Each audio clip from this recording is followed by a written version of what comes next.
Oke, siapa di sini yang pernah merasakan hatinya menggebu-gebu saat menyukai seseorang atau menggebu-gebu saat chat pertamanya dibalas atau menggebu-gebu saat menerima email atau pesan dari perusahaan bahwa kalian diterima di tempat perusahaan itu? Who here has ever felt your heart flutter when you like someone? Or excited when your first chat is replied? Or excited when you receive an email or message from the company that you were accepted at the company? Tapi setelah beberapa bulan atau tahun, perasaan menggebu-gebu itu redup dan akhirnya bosan dan malah ingin cari yang lain. But after a few months or years, those passionate feelings fade and eventually you get bored and you just want to find something else. Bukankah itu juga yang sering dirasakan oleh orang Kristen, khususnya anak-anak muda? Isn't that what Christians, especially young people, often feel? Di saat kita menerima Yesus pertama kalinya, mungkin ada juga perasaan berapi-api. Mungkin juga ada yang di antara kita yang saking berapi-api berkata, saya ingin melayani Yesus, saya mau berubah demi Yesus, saya tidak mau lagi tinggal di dalam dosa dan seterusnya. Tapi seiring dengan waktu, rasa berapi-api itu padam dan malah ada perasaan menyesal untuk mengikuti Yesus. There may also be passionate feelings when we first receive Jesus Christ. Maybe there are some of us so passionate that we say, I want to serve Jesus. I want to change for Jesus' sake. I don't want to live in sin anymore, and so on. But over time, the passionate feelings quenched, and there was a feeling of regret for following Jesus. Mengapa? Karena kita sadar bahwa mengikuti Yesus itu tidaklah mudah dan tidak seasik yang dunia pikirkan. Ada kebiasaan-kebiasaan yang harus ditinggalkan dan ada hal-hal baru yang harus ditanamkan. Why? Because we realize that following Jesus is not easy and not as cool as the world thinks. There are habits that must be abandoned and new things must be instilled. Contohnya bermain game dari pagi sampai pagi. Atau nonton Korea drama dari pagi sampai pagi. Apakah itu benar? Tentu saja tidak. Karena tidak ada penguasaan diri, itu namanya kecanduan. For example, playing games from morning to morning, watching Korean drama from morning to morning. Is that true? Of course not, because there's no self-control in that. It's an addiction. Contohnya lagi, dulunya selalu ingin merasa diri paling benar, sedikit-sedikit tersinggung, sedikit-sedikit marah. Tapi setelah mengikuti Yesus, hal-hal tersebut tidak bisa dilakukan. Karena pengikut Yesus harus belajar untuk rendah hati, sabar, dan lemah lembut. Another example would be, perhaps we used to think that we are always right, easily offended and easily to anger. But after following Jesus, these things cannot be done because followers of Jesus must learn to be humble, patient, and gentle. Saking sulitnya, banyak di antara yang kita berpikir, susah amat jadi orang Kristen, bodoh amat lah, terserah, hidup-hidup gue kok, yang penting agama gue Kristen, gue ada diterima Tuhan Yesus, dan gue pasti selamat. It's so difficult. Many of us think, it's really hard to be a Christian. I don't care. This is my life anyway. The important thing is that I'm a Christian, I've accepted the Lord Jesus, and I'll be safe. Dan gara-gara itu, banyak sekali orang Kristen yang tidak menghidupi kekristenannya. And because of that, there are so many Christians that do not live out their Christianity. Pertanyaannya, mengapa hal itu bisa terjadi? But the question is, why could it happen? Hal itu bisa terjadi karena saudara, teman-teman sekalian sudah terjebak di antara dua dunia. It can happen because you, my brothers and sisters, are trapped between two worlds. Apa maksudnya dengan terjebak di antara dua dunia? What does it mean to be trapped between two worlds? Terjebak di antara dunia artinya saudara sudah kehilangan identitas diri yang sesungguhnya. Trapped between two worlds means that you have lost your real identity. Ketika kita memilih untuk mengikuti Yesus, memilih untuk menjadi orang Kristen, kita sadar betul bahwa kita memiliki identitas yang baru, yaitu sebagai anak Tuhan. When we choose to follow Jesus, choose to become Christians, we are well aware that we have a new identity now. We are called children of God. Di dalam 2 Korintius pasal 5 ayat 17 berkata, dan saya mau memberikan versi yang saya diterjemahkan dari AMPC, yang diterjemahkan seperti begini bunyinya. Oleh karena itu, jika setiap orang ditanamkan di dalam Kristus, Mesias, dia adalah ciptaan baru sama sekali. Kondisi moral dan spiritual sebelumnya yang lama telah berlalu, lihatlah yang segar dan baru telah datang. Therefore, if any person engrafted in Christ the Messiah, he is a new creation, a new creature altogether. The old, previous moral and spiritual condition has passed away. Behold, the fresh and new has come. Ciptaan baru di sini artinya identitas kita sebagai anak-anak Tuhan yang memutuskan untuk merasakan apa yang seperti Tuhan rasakan, berpikir seperti apa yang Tuhan pikirkan, dan bertindak seperti apa yang Tuhan perintahkan. Mengapa? Karena memiliki identitas baru, berarti kita tinggal dan hidup di dunia yang baru, yaitu tinggal di kerajaan Tuhan. The new creation here means that our identity as God's children choose to feel how God feels, think as what God thinks, and act as God commands. Why? Because we having a new identity means that we live in a new world, namely living in God's kingdom. Identitas baru hanya bisa diberikan kepada siapapun yang membuang identitas lamanya sebagai anak-anak dunia. Karena cara nilai-nilai kehidupan di dunia berbeda dengan nilai-nilai kehidupan kerajaan Tuhan. A new identity can only be earned to anyone who wants to throw away their old identity as children of the world, because the values of life in the world are different from the values of life in the kingdom of God. Identitas dunia tidak sama dengan identitas kerajaan Allah. The identity of the world is not the same as the identity of the kingdom of God. Contohnya, jika dunia berkata bahwa berbohong itu baik, demi kebaikan itu baik, entahlah itu demi kebaikan siapa, atau mungkin hanya demi keuntungan sendiri, maka kerajaan Tuhan, anak-anak Tuhan akan berkata bahwa itu tidak benar, karena berbohong itu dosa. For example, if the world says that white lies is good, it's fine. I don't know for what good it is. Maybe it's for your own personal benefit. Then the kingdom of God will say that it is not right because lying is wrong and it is a sin. Jika dunia berkata bahwa seks bebas, merokok, punya tato, minum-minum, membenci orang, punya dendam, maki-maki adalah hal yang wajar, maka kerajaan Tuhan akan berkata bahwa itu semua salah dan dosa. If the world says that free sex, smoking, getting tattoos, drinking, hating people, having grudges, cursing as normal things, then the kingdom of God will say that it's all wrong and it's a sin. Terus gimana dong? Saya sadar betul kalau kita tinggal di dalam dunia dan tidak mengikuti apa yang dunia inginkan, kita pasti menderita. Then how? I'm well aware that if we live in the world and don't follow what the world wants us to do, we will suffer. Contohnya aja nih, ketika saya di Singapura, saya harus bisa beradaptasi dengan budaya orang Singapura. Budaya yang menuntut saya untuk tepat waktu, berpikir cepat, dan kritis, bekerja secara efisien, tidak ada yang namanya kerja santai, dan banyak lagi. For example, when I was in Singapore, I had to be able to adapt to the culture of Singaporean people, a culture that requires me to be on time, think quickly and critically, work efficiently, and much more. Tapi saya ini kan orang Indonesia ya, di mana Indonesia itu terkenal dengan budaya karet, ya kan? Lelet, kerja maunya santai-santai. Jarang sekali bekerja secara efisien. Nah, kalau saya menerapkan budaya Indonesia ini di Singapura, saya pasti keteteran, saya pasti tertinggal, dan sulit sekali bagi orang Singapura untuk menerima saya. But I'm an Indonesian, where Indonesia is famous for jam karet, slow, just want to relax, rarely work efficiently. Now, if I apply this Indonesian culture in Singapore, I'll definitely be left behind. And it is very difficult for Singaporeans to accept me.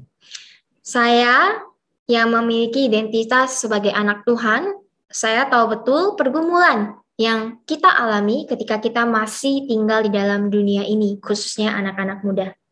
I, who have an identity as a child of God, know very well the struggles we go through when we are still living in this world, especially for young people. Banyak sekali hal yang ingin kita cobai, benar? Kalau tidak dicobai, teman-teman sekitar bilang kita terlalu kuno. Teman-teman di sekolah atau di tempat kuliahmu, misalnya, sudah mulai lihat foto-foto cewek telanjang. Nonton pornografi, nonton anime dewasa, nonton film dewasa, waktu pacaran, sentuh sana, sentuh sini, cium sana, cium sini.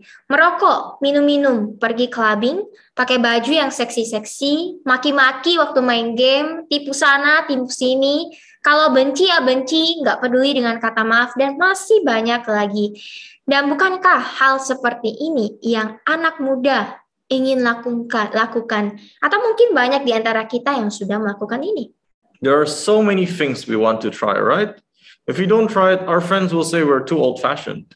When your friends at school or college have started seeing photos of naked girls, watching pornography, watching adult anime, watching adult movies, when dating, touch here, touch there, kiss here, kiss there, smoke, drink, go clubbing, wear sexy clothes, cursing when playing games, deceiving here and there for the sake of money. If you hate someone, then hate someone. Don't care about saying sorry, and many more. And isn't this what young people want to do? Or maybe many of us are doing this right now. Karena saya tahu bahwa banyak sekali anak muda yang memegang konsep YOLO, you only live once. Kamu hanya hidup sekali. Because I know that there are many young people who hold the YOLO concept. You only live once.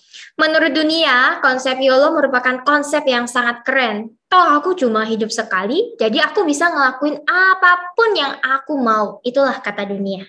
According to the concept of YOLO, it's a really cool concept. After all, I only have one life to live, so I can do whatever I want. That's what the world says. Tetapi, ingatlah hari ini, tetapi jika engkau benar-benar anak Tuhan, maka saudara dan teman-teman tidak sepatutnya memiliki konsep YOLO di dalam hidup saudara. Hari ini, RGM mau memberitahukan konsep yang seharusnya dimiliki oleh anak-anak Tuhan, dan itu adalah YODO, you only die once, kamu hanya mati sekali. However, if you are truly a child of God, then you should not have the concept of YOLO in your life. Today, RGM wants to share the concept of God's children should have, and that is YODO, you only die once. Tidak ada yang namanya mati 2 kali secara fisik. Dan ketika saudara mati, saudara hanya akan pergi ke satu tempat, antara ke surga ataupun neraka. Dan keberadaan saudara setelah mati nanti tergantung dengan identitas saudara dan teman-teman. Apakah teman-teman atau saudara anak Tuhan atau anak dunia? There is no such thing as physically dying twice. And when you die, you will only go to one place, either eternal life or eternal death. Your destiny after death will depend on your identity. Were you a child of God, or are you a child of the world?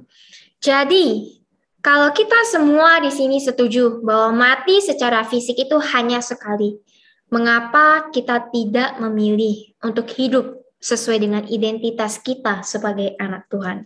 So if we all agree here that we only physically die once, why don't we choose to live according to our identity as children of God? Apakah karena teman-teman, karena saudara takut dikucilkan, takut tidak diterima ketika menghidupi identitas sebagai anak Tuhan? Saudara dan teman-teman takut dibilang sok suci, sok kudus, atau kuno hanya karena tidak mengikuti apa yang dunia katakan?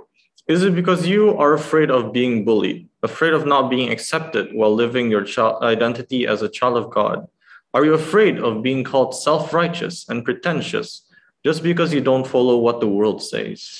Saudara-saudari, teman-temanku sekalian, saya mau kita mengingat ini semua. Hidup akhirmu ditentukan oleh identitasmu. Brothers and sisters, my friends, I want us to remember all of this. Your end destination is determined by your identity. Di dalam Yohanes 8:42-47 berkata, kata Yesus kepada mereka, jikalau Allah adalah Bapamu, kamu akan mengasihi aku, sebab aku keluar dan datang dari Allah. Dan aku datang bukan atas kehendakku sendiri, melainkan Dialah yang mengutus aku. Apakah sebabnya kamu tidak mengerti bahasaku? Sebab kamu tidak menangkap firmanku. Iblislah yang menjadi bapamu, dan kamu ingin melakukan keinginan-keinginan bapamu. Bapamu di sini adalah iblis, Ia adalah pembunuh manusia sejak semula dan tidak hidup dalam kebenaran, sebab di dalam Dia tidak ada kebenaran. Apabila ia berkata dusta, ia berkata atas kehendaknya sendiri, sebab ia adalah pendusta dan bapa segala dusta. Tetapi karena aku mengatakan kebenaran kepadamu, kamu tidak percaya kepadaku. Siapakah di antaramu yang membuktikan bahwa aku berbuat dosa? Apabila aku mengatakan kebenaran, mengapakah kamu tidak percaya kepadaku? Barang siapa berasal dari Allah, ia mendengarkan firman Allah. Itulah sebabnya kamu tidak mendengarkannya, karena kamu tidak berasal dari Allah. John 8:42-47. Jesus said to them, "If God were your father, you would love me and respect me and welcome me gladly. For I came forth from God out of his very presence. I did not even come on my own authority or of my own accord as self-appointed, but he sent me. Why do you misunderstand what I say? It is because you are unable to hear what I am saying. You cannot bear to listen to my message. Your ears are shut to my teaching. You are of your father, the devil, and it is your will to practice the lusts and gratify the desires which are characteristic of your father, the devil, in this part. He was a murderer from the beginning and does not stand in the truth, because there is no truth in him. When he speaks a falsehood, he speaks what is natural to him, for he is a liar himself and the father of lies and of all that is false. But because I speak the truth, you do not believe me. Do not trust me, do not rely on me, or adhere to me. Who of you convicts me of wrongdoing or finds me guilty of sin? Then if I speak truth, why do you not believe me? Trust me, rely on, and adhere to me. Whoever is of God listens to God. Those who belong to God hear the words of God. This is the reason that you do not listen to those words, to me, because you do not belong to God and you are not of God or in harmony with him." Jadi, saudara, jika identitas saudara dan teman-teman adalah sebagai anak dunia, maka sulit sekali buat saudara dan teman-teman untuk mendengarkan suara Tuhan. Karena anak-anak dunia hanya akan memuaskan keinginan dunia, keinginan iblis. If you are the children of the world, it is very difficult for all of you to listen to God, because children of the world will only satisfy the desires of the world and the desires of the devil. Dan barang siapa yang memilih untuk tinggal dengan identitas sebagai anak dunia, maka mereka akan ditebang dari ranting dan dibuang ke dalam bara api, seperti yang telah tertulis dalam Yohanes 15 ayat 5-6. And whoever chooses to live with identity as a child of the world, then they will be cut off from the branch and thrown into the coals of fire, as it is written in John 15, verse 5-6. Akulah pokok anggur dan kamulah ranting-rantingnya. Barang siapa tinggal di dalam aku dan aku di dalam dia, ia berbuah banyak. Sebab di luar aku, kamu tidak dapat berbuat apa-apa. Barang siapa tidak tinggal di dalam aku, ia dibuang keluar seperti ranting dan menjadi kering, kemudian dikumpulkan orang dan dicampakkan ke dalam api lalu dibakar. John 15, verse 5-6. I am the vine, you are the branches. Whoever lives in me and I in him bears much abundant fruit. However, apart from me, cut off from vital union with me, you can do nothing. If a person does not dwell in me, he is thrown out like a broken off branch and withers. Such branches are gathered up and thrown into the fire, and they are burned. Inilah yang saya maksudkan dengan hidup akhirmu ditentukan oleh identitasmu. And this is what I mean. This is what I mean by your end destination is determined by your identity. Jika identitas saudara sebagai anak Tuhan, maka saudara dan teman-teman akan mendengarkan Tuhan, akan taat dan berbuah, dan tidak akan dilemparkan ke dalam bara api. Tapi jika saudara dan teman-teman memilih untuk melakukan apa yang dunia katakan benar, maka saudara sudah memegang identitas sebagai anak dunia dan akan dilemparkan di bara api. If your identity is as a child of God, then you will listen to God. You will obey, fruitful, and will not be thrown into the hell. But if you and your friends choose to do whatever the world says is right, then you will hold your identity as a child of the world and will be thrown into hell. Anak-anak Tuhan akan memilih untuk menyenangkan Tuhan daripada dunia. Tetapi anak-anak dunia akan memilih untuk menyenangkan dunia atau setan. God's children will choose to please God over the world, but the children of the world will choose to please the world or the devil. Pertanyaan saya kepada saudara dan teman-teman semua, apa identitasmu saat ini? Jika identitas luarmu adalah anak Tuhan, tetapi identitas dalammu anak dunia, maka maukah saudara memohon ampun kepada Tuhan dan menjadikan identitas luar dalammu sebagai anak Tuhan? My question to all of you, what is your current identity? If your outer identity is a child of God, but your inner identity is as a child of the world or the devil, will you beg for forgiveness from God and make your outer identity a child of God, your inner identity a child of God? Jika kita sudah tahu bahwa identitas kita sebagai anak Tuhan, satu hal yang harus terus dilakukan di setiap kondisi, dan itu adalah memilih untuk selalu bersama dengan Tuhan. If we already know that our identity is as a child of God, one thing must continue to be done in every condition, and that is to choose to always be with God. Di dalam Alkitab tercatat salah satu karakter yang masih muda dan tetap memilih untuk berserah dan taat kepada Tuhan di setiap kondisi. Dan karena ketaatannya, Tuhan selalu bersama dengan dia dan memberkati dia. In the Bible, there is a character who is still young and still chooses to surrender and obey God in every condition. And because of his obedience, God was always with him and blessed him. Dia adalah Yusuf, seorang penafsir mimpi yang kisahnya tertulis dalam kitab Kejadian 37-46. His name is Joseph, a dream interpreter whose story is written in the book of Genesis 37-46. Yusuf merupakan anak yang ke-11 dari 12 bersaudara, dan dia merupakan anak kesayangan dari bapaknya Yakub. Saking sayangnya Yakub kepada Yusuf, Yakub memberikan jubah mewah kepada dia dan semua saudaranya iri dengannya. Joseph was the 11th child of the 12 siblings, and he is the favorite child of his father, Jacob. Jacob loved him so much that he gave him a luxurious robe, and all his brothers were jealous of him.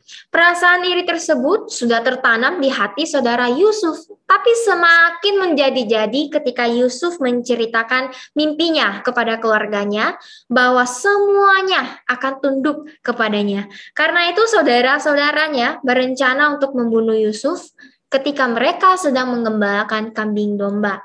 Tapi rencana pembunuhan itu dihentikan dan diganti dengan melempar Yusuf ke dalam sumur dan menjual Yusuf kepada Potifar sebagai seorang budak.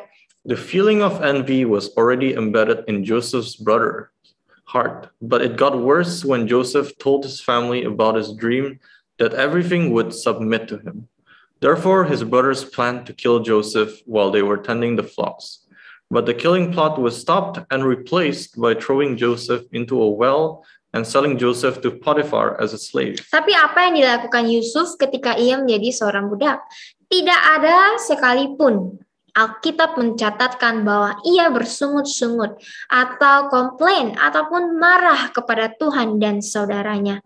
Alkitab malah mencatatkan di Kejadian 39 ayat 2-3 bahwa Tuhan bersama-sama dengan Yusuf sehingga apapun yang ia kerjakan berhasil dan dia menjadi salah satu orang kepercayaan Potifar. But what did Joseph do when he became a slave? Now, once in the Bible records say that he grumbled, complained, or got angry with God and his brothers. The Bible even records in Genesis 39, verse 2-3, that God was with Joseph so that whatever he did was successful, and he became one of Potiphar's right-hand man. Tidak hanya itu di situ saja, istri Potifar melihat Yusuf yang ganteng dan langsung mau tidur sama dia. Tapi karena Yusuf berkata tidak, dan dia memilih untuk menyenangkan Tuhan. Apa resikonya? Resikonya, Yusuf difitnah oleh istri Potifar dan dimasukkan ke dalam penjara. Tapi apalagi yang Alkitab katakan? Dikatakan di pasal 39 ayat 21 bahwa Tuhan bersama dengan Yusuf, dan Tuhan memberikan kemurahannya kepada Yusuf dengan menjadikannya sebagai kepala penjara, dan apapun yang dilakukan Yusuf selalu berhasil. Not only there, Potiphar's wife saw the handsome Joseph and immediately wanted to sleep with him. But because Joseph said no and he chose to please God, what did he get? As a result, he was slandered by Potiphar's wife and put into prison. But what does the Bible say? It is said in chapter 39, verse 21, that God was with Joseph, and God gave his mercy to Joseph by making him the prison head, and whatever Joseph did was always successful. Dan setelah 2 tahun menjadi kepala penjara, Yusuf yang baru berumur 30 tahun, usia yang sangat mudah, untuk diminta untuk menerjemahkan mimpi Potifar. Dan Yusuf dengan berani berkata kepada Potifar bahwa hanya Tuhan yang bisa menerjemahkan mimpinya. Karena itu Tuhan memperlihatkan arti dari mimpi tersebut kepada Yusuf, dan sekali lagi, apa yang ditafsirkan oleh Yusuf itu benar. After 2 years as prison head, Joseph, who was only 30 years old, a very young age, was asked to interpret Pharaoh's dream. And Joseph boldly said to Pharaoh that only God could interpret his dream. Therefore, God showed Joseph the true meaning of Pharaoh's dream, and once again, what Joseph interpreted was true. Yusuf yang baru berusia 30 tahun diangkat dan dilantik menjadi pemimpin atau penguasa atas seluruh tanah Israel. Joseph, who was only 30 years old, was appointed as leader and ruler over all of Egypt. Saudara dan teman-temanku yang terkasih oleh Tuhan, apakah mudah jika kita berada di posisinya Yusuf? Sangatlah tidak mudah, bukan? Dibenci oleh saudara, dibuang ke sumur, dijual untuk dijadikan budak oleh saudaranya sendiri, difitnah oleh istri majikan, dilemparkan ke dalam penjara. My dear brothers and sisters, would it be easy if you were in Joseph's position? It's not very easy, isn't it? Hated by your own brothers, thrown into wells, sold as slaves by your own brothers, slandered by your master's wife, and thrown into prison. Tetapi tidak pernah sekalipun Alkitab mencatatkan Yusuf menyalahkan Tuhan. Tidak pernah Alkitab mencatatkan Yusuf marah-marah kepada saudaranya maupun kepada Tuhan. Tidak pernah Alkitab mencatatkan bahwa Yusuf mempertanyakan rencana Tuhan. Dan tidak pernah Alkitab mencatatkan bahwa Yusuf memilih untuk berhenti taat kepada Tuhan. But never once did the Bible record Joseph blaming God. Never did the Bible record Joseph being angry with his brothers or against God. Never before did the Bible record that Joseph questioned God's plans, and never did the Bible record that Joseph chose to stop obeying God. Dan apa hasilnya? Tercatat di dalam Alkitab bahwa Tuhan bersama dengan Yusuf, dan apapun yang Yusuf lakukan pasti berhasil. And what was the result? It is recorded in the Bible that God was with Joseph, and whatever Joseph did, and he would be successful. Pertanyaannya, mengapa Tuhan selalu bersama dengan Yusuf? Jawabannya, karena Yusuf memilih untuk selalu bersama dengan Tuhan. The question is, why was God always with Joseph? Because Joseph chose to always be with God.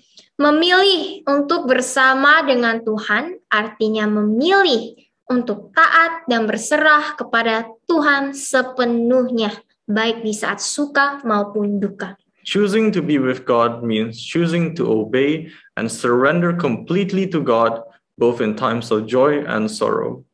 Tuhan tidak akan pernah meninggalkan anak-anaknya yang memilih untuk selalu bersama dengan Tuhan.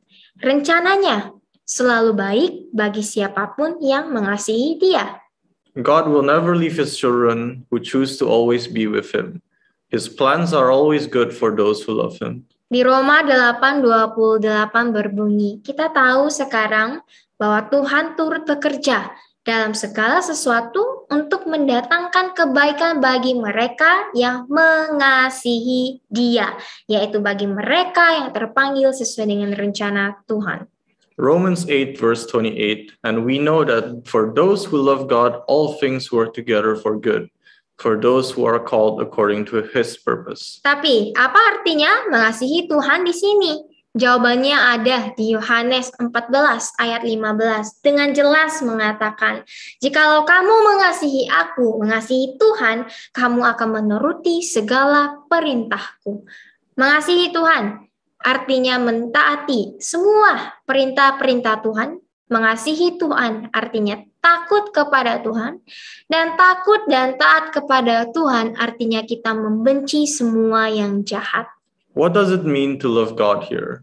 John 14 verse 15 says, "If you love me, you will keep my commandments." Loving God means obeying all of God's commandments. Loving God means fearing God, and to fear and obey God means that we hate all that is evil. Di dalam Amsal 8 ayat 13 berkata, "Takut akan Tuhan ialah membenci kejahatan. Aku benci kepada kesombongan, kecongkakan, tingkah laku yang jahat, dan mulut penuh tipu muslihat." Proverbs 8 verse 13, "The fear of the Lord is the hatred of evil. Pride and arrogance and the way of evil and perverted speech I hate." Inilah artinya dengan memilih untuk bersama dengan Tuhan sepenuhnya, membenci yang jahat, dan memilih untuk menyenangkan Tuhan dengan taat dan berserah kepada Tuhan. This is what it means to choose to be with God completely, hate evil, and choose to please God by obeying and submitting to God. Saudara dan teman-temanku, sama-sama kita mau melihat apa yang akan terjadi jika Yusuf memilih untuk tidak bersama dengan Tuhan. Yusuf sudah pasti memilih untuk menyimpan dendam kepada saudaranya dan mungkin sudah memikirkan hal-hal yang tidak benar. Kalau Yusuf memilih untuk tidak bersama dengan Tuhan, Yusuf mungkin sudah memilih untuk tidur bersama dengan istri majikannya. Kalau Yusuf memilih untuk tidak bersama dengan Tuhan, Yusuf juga pasti sudah bisa berpikir seperti begini. Aku masih muda, aku masih belum 30 tahun, dan aku bisa melakukan apa saja. Nanti deh, tunggu aku tuaan sedikit, aku baru tobat, baru benar-benar ikut Yesus. Yang penting, aku sudah melakukan apapun yang aku mau terlebih dahulu. Dan kalau Yusuf benar-benar memilih untuk tidak bersama dengan Tuhan, percayalah, rencana Tuhan untuk memberkati dan meninggikan Yusuf tidak akan pernah terjadi. My brothers and sisters, let us see what will happen if Joseph chooses not to be with God. Joseph certainly chose to hold a grudge against his brothers, and may have even been thinking that things weren't right. If Joseph chose not to be with God, Joseph might have chosen to sleep with his master's wife. If Joseph chose not to be with God, Joseph would also have not been able to think, "I'm still young. I'm not even 30 years old and I can do anything. Wait for me to get old a bit. I'll just repent and then I'll follow Jesus." The important thing is that I've done everything I wanted to. And if Joseph chose not to be with God, then God's plan to bless and exalt Joseph would have never happened. Saudara dan teman-temanku yang terkasih, ketika kita sudah mengetahui identitas kita sebagai anak Tuhan, kita pasti akan memilih untuk terus bersama dengan Tuhan, memilih untuk memiliki cara pikir dan nilai hidup seperti kerajaan Tuhan dan bukan dunia. My dear brothers and sisters, when we know our identity as God's children, we will definitely choose to continue to be with God, choosing to have a way of thinking and living values like God's kingdom and not of the world. Dan mungkin ada yang bertanya atau memiliki pemikiran seperti begini. Kok kesannya kayak robot ya kalau punya identitas sebagai anak Tuhan? Ini nggak boleh, itu nggak boleh. Harus patuh semua perintah Tuhan. Kalau nggak patuh nggak diberkati. Kok saya kesannya jadi anak Tuhan terpaksa banget ya? Mungkin ada yang pernah bertanya atau bahkan sedang memikirkannya. And some of you may ask or maybe have a question, why does it sound like a robot if you have an identity as a child of God? You're not allowed to do this, you're not allowed to do that, you must obey all of God's commands. If you don't obey, you won't be blessed. Why do I give the impression of that being a child of God is really like a robot? Well, maybe someone has asked this or was even thinking about this. Teman-teman dan saudaraku, Tuhan mau kita yang memegang identitas sebagai anak Tuhan untuk taat kepadanya, Karena Tuhan mau kita merasakan sukacita, kebebasan yang sesungguhnya. Kok bisa? My friends and my brothers, God wants us who hold the identity as God's children choose to obey Him because God wants us to truly feel joy, true freedom. And how come?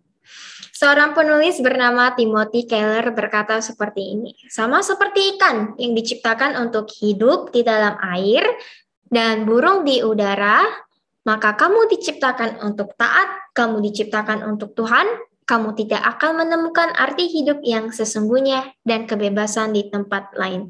Dan Yesaya 43 ayat 7 juga sudah berkata, semua orang yang disebutkan dengan namaku yang kuciptakan untuk kemuliaanku yang kubentuk, yang juga kujadikan.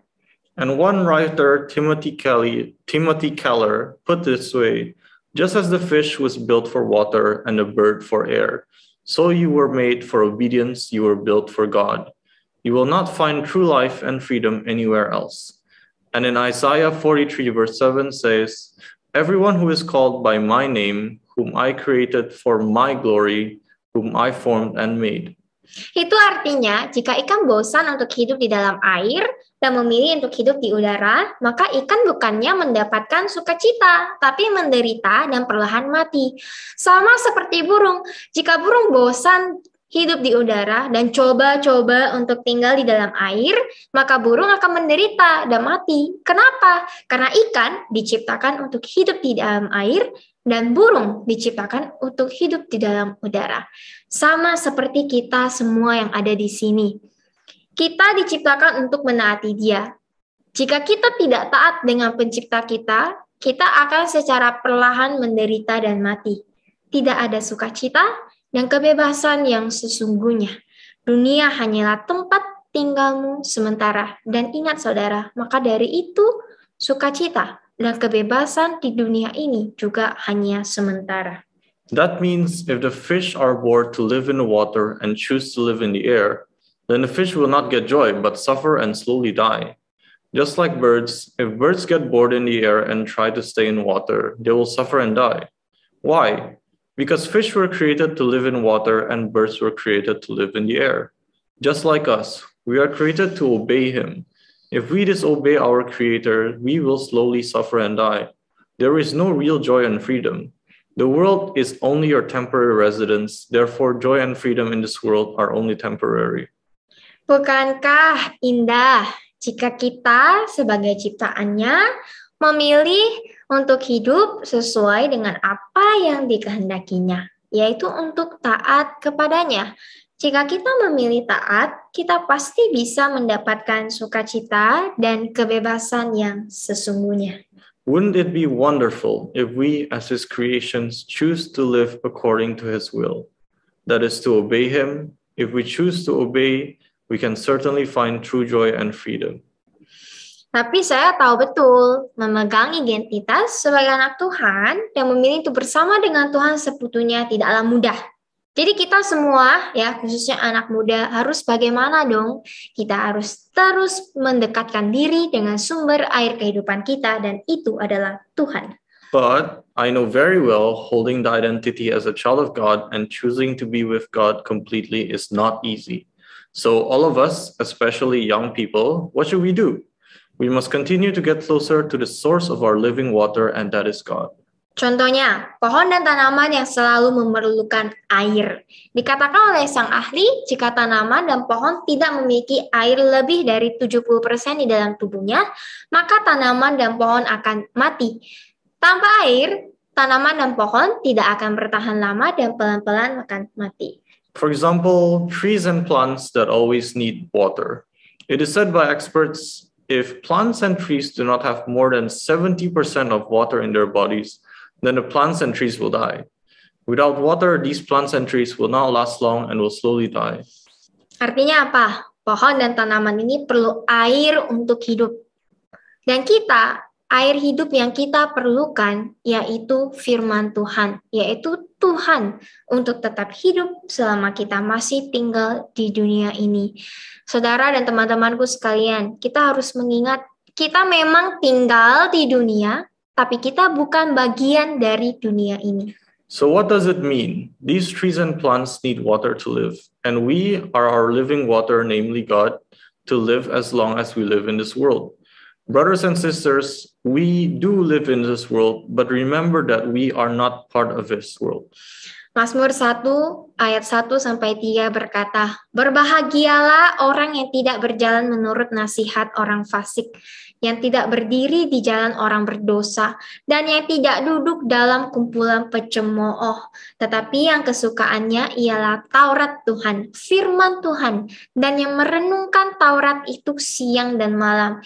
Ia seperti pohon yang ditanam di tepi aliran air, yang menghasilkan buahnya pada musimnya, dan yang tidak layu daunnya, dan apa saja yang diperbuatnya berhasil." Psalms 1 verse 1-3 says, "Blessed is the man who walks not in the counsel of the wicked, nor stands in the way of the sinners, nor sits in the seats of scoffers, but his delight is in the law of the Lord, and on his law he meditates day and night. He is like a tree planted by streams of water that yields its fruit in its season, and its leaf does not wither. In all that he does, he prospers." Jika kita tidak dekat dengan sumber air kehidupan yang ini, yaitu firman Tuhan, lama-kelamaan kita akan menjadi kering, tidak berbuah, dan akhirnya kita akan mati. Kerohanian kita yang akan menjadi kering. Dan kita pasti akan mudah terbawa arus atau nilai-nilai kehidupan dunia. Pada akhirnya, kita akan mati secara rohani. Bukan hanya mati secara fisik, tetapi mati secara kekal. If we are not close to the source of living water, the Word of God, over time we will become dry, unfruitful, and eventually we will die. It is our spiritual life that will dry up, and we will be easily carried away by the currents or values of the worldly life. In the end, we will die not just physical death, but eternal death. Tapi saya mau mengingatkan kepada kalian semua bahwa membaca firman Tuhan tanpa melakukannya di kehidupan kita itu juga tidak berarti. But I must remind you all that reading God's word without doing so in our lives is also meaningless. Yakobus 1:22 berkata, "Tetapi hendaklah kamu menjadi pelaku firman dan bukan hanya pendengar saja, sebab jika tidak demikian kamu menipu dirimu sendiri." James 1 verse 22, "But be doers of the word and not hearers only, deceiving yourselves." 1 Yohanes 2:4-5 juga berkata, "Barang siapa berkata, aku mengenal dia, tetapi ia tidak menuruti perintahnya, ia adalah seorang pendusta, dan di dalamnya tidak ada kebenaran. Tetapi barang siapa menuruti firman-Nya, di dalam orang itu sungguh sudah sempurna kasih Allah. Dengan itulah kita ketahui bahwa kita ada di dalam Dia, Tuhan." In John 2 verse 4-5 says, "Whoever says I love him, but does not keep his commandments is a liar, and the truth is not in him. But whoever keeps his word, in him truly the love of God is perfected. By this we may know that we are in him." Firman Tuhan, air sumber hidup kita inilah yang akan terus-menerus membantu kita untuk tetap bertahan dalam memegang identitas kita sebagai anak Tuhan. God's word, this water, is the source of our life that will continuously help us in holding on to our identity as children of God. Saudara dan teman-temanku yang terkasih, jikalau ada di antara saudara yang sedang bingung atau merasa terjebak dengan cara hidup saudara sekarang, saudara mungkin sedang terjebak di dalam dua dunia. Saudara bingung dengan identitas saudara sendiri. Tanyakan pada diri saudara, apakah saudara dan teman-teman sedang memegang identitas sebagai anak dunia atau identitas sebagai anak Tuhan? My dear brothers and sisters, if there are any of you who are confused or feel trapped by the way you live now, you are probably trapped in the world, between worlds. You are confused about your own identity. Ask yourself, are you holding your identity as a child of the world or identity as a child of God? Jika saudara, teman-teman berkata di dalam saudara bahwa saudara memegang identitas diri sebagai anak Tuhan, maka saudara akan memilih untuk terus tinggal bersama dengan Tuhan sepenuhnya, dengan taat kepada Tuhan. Saudara akan memilih untuk terus dekat dengan sumber air kehidupan saudara, yaitu firman Tuhan. Dan saudara akan menemukan bahwa taat kepada Tuhan adalah satu-satunya cara untuk mendapatkan sukacita dan kebebasan dunia yang sesungguhnya. If you say within yourself that you hold your identity as a child of God, then you will choose to continue to live with God completely by obeying God. You will choose to stay close to the source of your living water, which is the Word of God, and you will find that obeying God is the only way to find true joy and freedom in this world. Saya mau tutup dengan Yohanes pasal 15 ayat 5 yang berkata, "Akulah pokok anggur dan kamulah ranting-rantingnya. Barang siapa tinggal di dalam aku dan aku di dalam dia, ia berbuah banyak, sebab di luar aku kamu tidak dapat berbuat apa-apa." Jadi saudara ingatlah, jika kita memilih untuk tinggal dengan Tuhan, menanamkan diri atau tinggal dengan firman, maka kita akan berbuah. Sama seperti Yusuf yang memilih untuk tinggal bersama dengan Tuhan dan apapun yang Yusuf lakukan berhasil. Ayat ini sudah mengatakan bahwa tanpa Tuhan kita tidak akan bisa melakukan apa-apa. I want to close with John 15 verse 5, which says, "I am the vine and you are the branches. Whoever abides in me and I in him bears much fruit. For apart from me you can do nothing." So you remember, if we choose to live with God, abide or stay with the word, then we will bear fruit, just like Joseph who chose to follow God. Because this verse already says that without God, we can do nothing. Ini adalah sharing dari firman saya. Terima kasih dan Tuhan Yesus memberkati. This is my sharing. Thank you and God bless you. Thank you, Pastor Stephanie, for such a wonderful and anointed message. Terima kasih Pastor Stephanie, sungguh pembahasan firman yang tepat dan diurapin. Indeed, every time when we hear the truth, we are encouraged. Setiap kali kalau kita sudah mendengar kebenaran mutlak, itu akan menguatkan diri kita. Because the truth that is in the Word of God empowers us. Sebab kebenaran mutlak yang ada di firman Tuhan akan memampukan setiap kita. The truth in the Word of God revives our spirit. Dan kebenaran mutlak yang ada di firman akan membuat kita segar dan hidup.